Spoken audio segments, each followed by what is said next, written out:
Pop music is always reinventing itself, but every once in a while an album comes along that doesn't just follow trends, it redefines them. In 2024, that album was Brat by Charli XCX. It didn't just earn critical praise, it dominated. Rolling Stone, Billboard, The New York Times, The Guardian, at least 27 major publications crowned it as their album of the year. On Metacritic, it outranked Beyoncé, The Cure, and Nick Cave as the best reviewed album of 2024. At the Brit Awards, it swept, taking home Album of the Year, Artist of the Year, and Best Dance Act. And at the latest Grammys, 7 nominations and 3 wins, including Best Dance Electronic Album. And that's what makes it so out of the ordinary. Brat isn't a sweeping singer-songwriter album, it's not a grand hip-hop statement, it's a club record, an electronic dance album that merged underground rave culture with mainstream pop appeal. And yet, it broke through in a way club records almost never do, fueling viral TikTok trends, inspiring a hyper-engaged fan movement, and even leading to the surreal moment when Kamala Harris called herself a brat. You think you just fell out of a coconut So tree? why did this happen? Because Brat is both a disruption and a continuation of pop's long history of absorbing underground sounds. It shows how the underground can shape the mainstream, while also reminding us that no underground sound stays underground for long. Now, it barely has time to exist there at all. Brat wasn't an accident. It was the culmination of a decade-long transformation. From the start, Charli existed between two worlds, a rave kid raised on French electro, thrown into the machinery of pop music. But her journey was never about fitting in. It was about reshaping the space between. Raised in Essex on the abrasive sounds of Ed Banger Records, she started uploading dance tracks to MySpace and playing illegal London raves by 16. Her raw talent got her signed to Atlantic Records, but even as she entered the industry, she still felt tethered to that underground scene. That tension between dance floor chaos and pop ambition would go on to define her entire career, and eventually Brat itself. Charli's first brush with mainstream success came in 2012 with I Love It.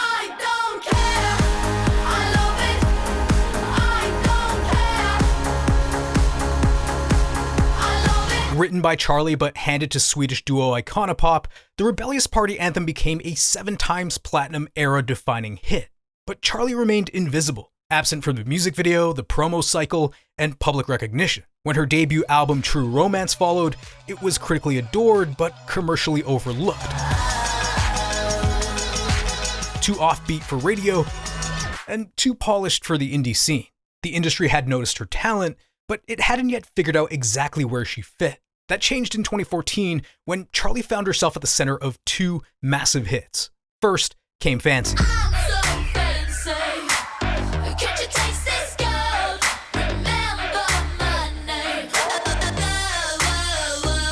The Iggy Azalea collab that topped the Billboard Hot 100 for 7 weeks would also become the best-selling female rap single of its time. Then came Boom Clap.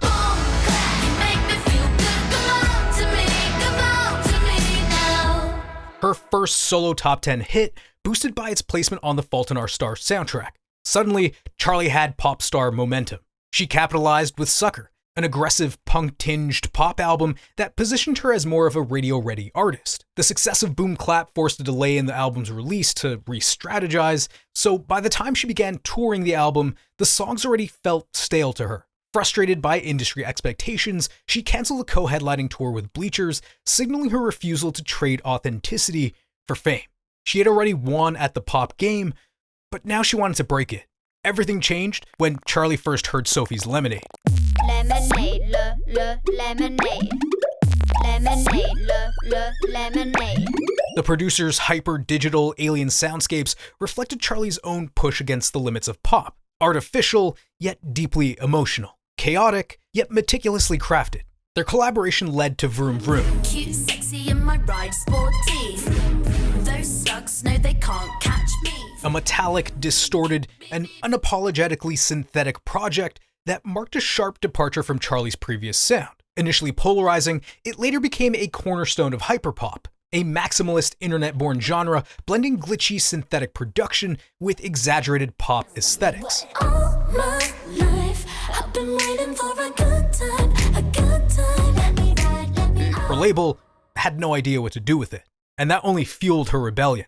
By 2017, Charli was still signed to a major label demanding radio hits, but she had other plans. Instead of waiting for approval, she secretly recorded Number One Angel, a hyperpop experiment blending club anthems with emotional depth. I love you too. I love you too. You know I love you too.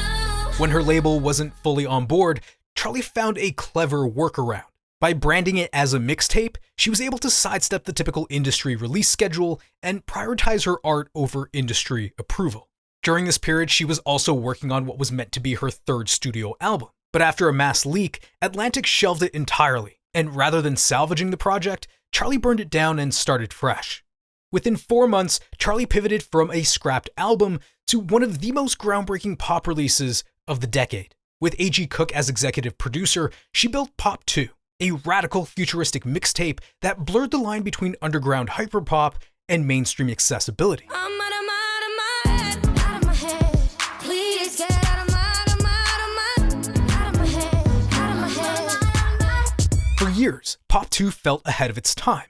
Then the future finally caught up. Tracks like Unlock It exploded on TikTok years later, and her glitch glam vision became a blueprint for the next wave of artists. And Charli hadn't planned to return to albums. She wanted to finish a mixtape trilogy, but a week-long recording session with A.G. Cook in late 2018 changed her mind. The result was Charli, an album that balanced experimentation with accessibility. I feel so unstable, fucking hate these people. How they making me feel lately? They making me weird, baby, lately. Tracks like Gone became fan favorites, while 1999 brought her back to the radio, peaking at 13 in the UK. It showed that pop and the current avant-garde weren't at odds. They could thrive together. During the COVID-19 lockdown, Charli recorded How I'm Feeling Now in just 39 days, fusing glitchy production with some raw lyricism. I love you forever. Yeah, I love you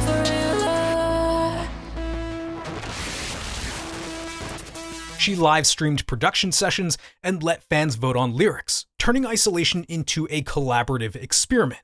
The album was later shortlisted for the Mercury Prize and became a testament to her instinct for innovation, even in the most uncertain of times. Then came Crash. Marketed as her sellout album, it was a hyper-stylized critique of the industry, tackling themes of power and control through glossy synth pop. You don't. You used to hypnotize me, did it so easy. You used to know me, now you don't. And commercially, it worked. Crash became her first UK number one. But success wasn't the end goal. Crash was a means to an end. By playing the pop game, she earned the leverage to do whatever she wanted next. And that's exactly what she did. On June 7th, 2024, Charli released Brat, her most commercially and critically successful album to date. A culmination of years spent pushing against the limits of pop, Brat merged underground club culture with mainstream appeal, proving that a dance record could reshape the genre. Building on her hyperpop experiments, Charli reshaped their chaotic futuristic energy into something more immersive and nightlife driven. While Pop 2 reveled in digital maximalism and How I'm Feeling Now captured quarantine-born urgency, Brat leaned fully into excess, self-expression, and the creation of Charli's own mythology. Structurally, it mirrored the arc of A Night Out. I think about it all the time, that I might run out of time, but I finally met my baby. Spiraling anxiety, crashing into reckless euphoria. I need just do it on repeat, keep. When I'm in the club, yeah, I'm 365 party girl. Drawing from UK rave beats, industrial electro clash, and minimalist production, the album stitched nostalgia to futurism. Tracks like Von Dutch and Talk Talk channeled the excess of Y2K electro clash and early 2000s club culture, but warped it into something sharper, sleeker, and unmistakably modern.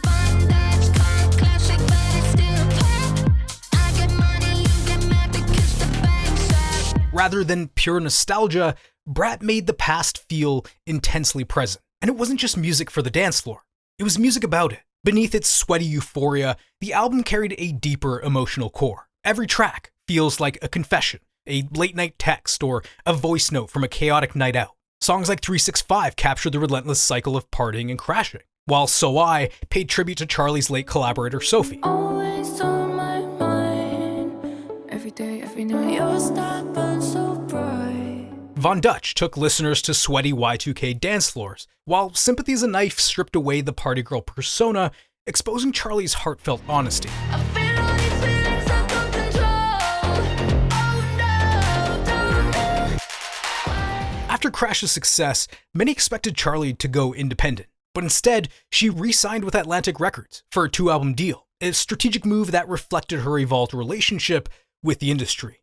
While Charli had previously clashed with Atlantic, the success of her last 2 albums granted her unprecedented creative control. And for the first time, the label's vision didn't interfere. Brat was entirely hers. And instead of relying on traditional promotion, Charli leveraged underground culture as marketing itself. She teased tracks at raves, shared cryptic updates on her private Instagram, and premiered remixes during her legendary Boiler Room set.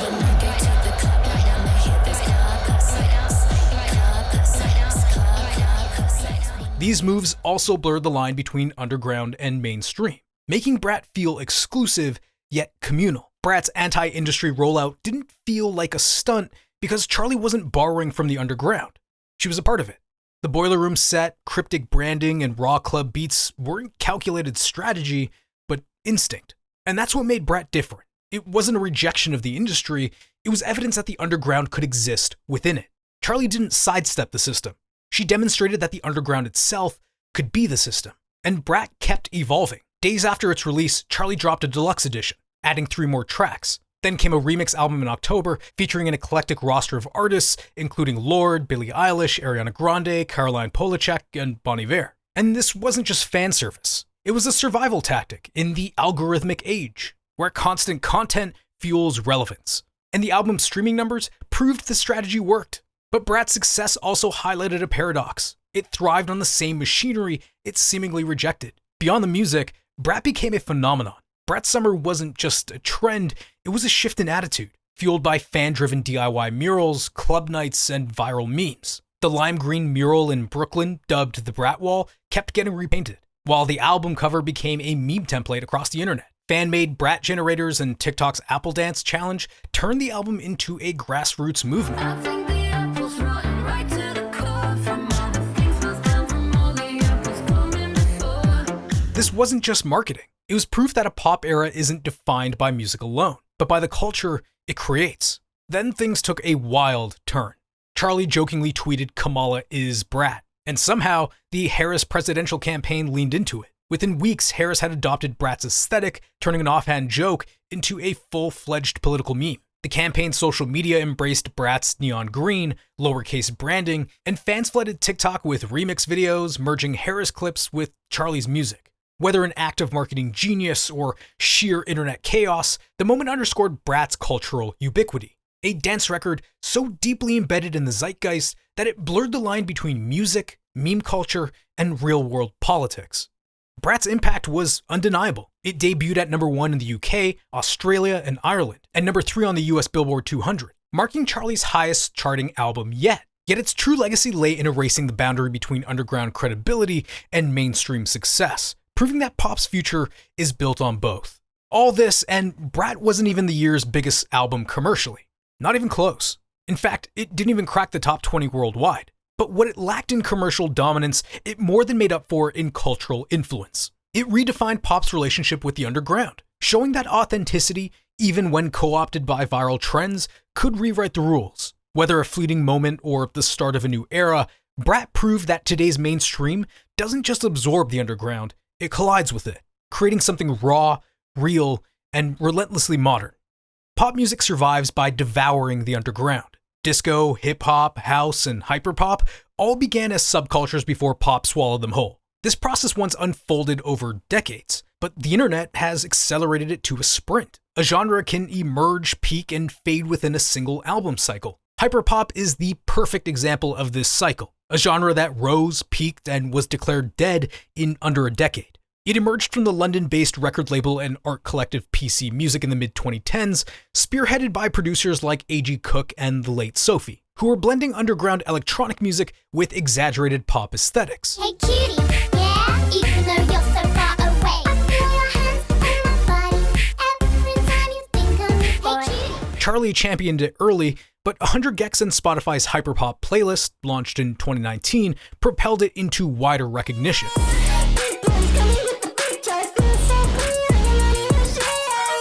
The pandemic accelerated its rise, with TikTok amplifying hyperpop's chaotic energy, turning it into the digital era's surreal, chaotic soundtrack. But as quickly as it surged, hyperpop lost its underground edge. The term became a corporate buzzword, PC music dissolved as a label, and Sophie's tragic death in 2021 marked the loss of the genre's leading visionary.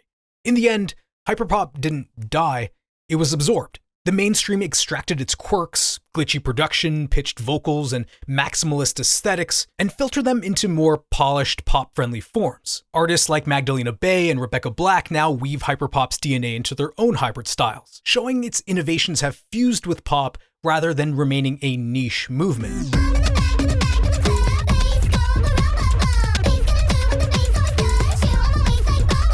But while hyperpop blurred into the mainstream, its rebellious spirit found a new home. Brat doesn't attempt to revive hyperpop, it redirects its chaotic genre-blurring energy into something sharper, darker, and more physical. Instead of digital hyper-futurism, Charli channels club-centric influences. Electro house, blog house, and industrial dance, showing that underground movements rarely vanish, they just mutate into new forms. When pop consumes trends at hyperspeed, is evolution even possible? Some albums feel like revolutions at the time of release, but slowly fade. Yeezus flirted with industrial rap. Yeezy season approaching, fuck whatever y'all been hearing. But the genre quickly returned to melody-driven production. Others like Madonna's Ray of Light or Justin Timberlake's Future Sex Love Sounds wove electronic influences into pop that still hold up to this day. I'm bringing sexy back. Yeah. The mother boys don't know how to act. Yeah. You ready? Yes. So where does Brat stand? Unlike hyperpop, which was quickly commodified, Brat isn't trying to invent a new sound. It's curating and refining, pulling from the past while recontextualizing it for the present. If Brat endures, it won't be because it created something entirely new, but because it reasserted something old with a fresh urgency. Which brings us back to the question. Is evolution even possible when pop burns through trends so quickly? The answer lies not in any single album, but in the artists behind it. Pop's true innovators aren't just riding the cycle, they're bending it to their will. And as long as there's an underground left to absorb, the cycle will never stop spinning. And Charli seems to understand pop's constant evolution better than most. She's adopted its language, bent its rules, and known exactly when to burn it all down and start again. Brat isn't just a new chapter in Charli's career, it's a bold reimagining of pop's endless capacity for transformation, its ability to absorb and reemerge in new forms. Charli hasn't simply adapted to pop's ever-shifting landscape, she's become its architect, shaping its direction rather than chasing where it's been. Because in the end, it's not the genres that keep pop alive. It's the artists who refuse to stand still. And right now, no one is moving faster than Charli.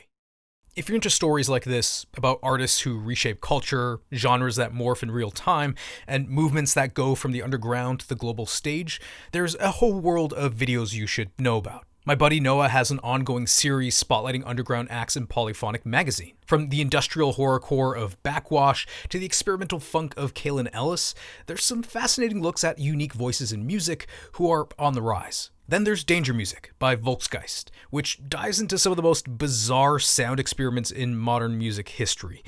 It's intense and very weird. All of these live on Nebula, a streaming platform built and run by creators like me. It's a space that lets us make the kinds of videos we actually want to make, without ads, without platform restrictions, and with the freedom to go a bit deeper. And there's more than just amazing music content over there. And the best part, if you use my link, you'll get 40% off an annual plan. That comes out to about $3 a month, totally ad-free. Or if you want to just try it out, you can use a guest pass. No payment info required, and instant access to a video of your choice. It's a way to support me and a bunch of other creators directly, and it's also helping us make bigger, cooler projects, like feature-length films, exclusive series, and deep-cut content that you won't find anywhere else. So yeah, there's a lot of great stuff happening on Nebula. If you want to be a part of it, the link's down below. Thanks for watching, ladies and gents. If you enjoyed the video, give it a like rating, subscribe if you want more videos about music, and keep listening to Charli XCX.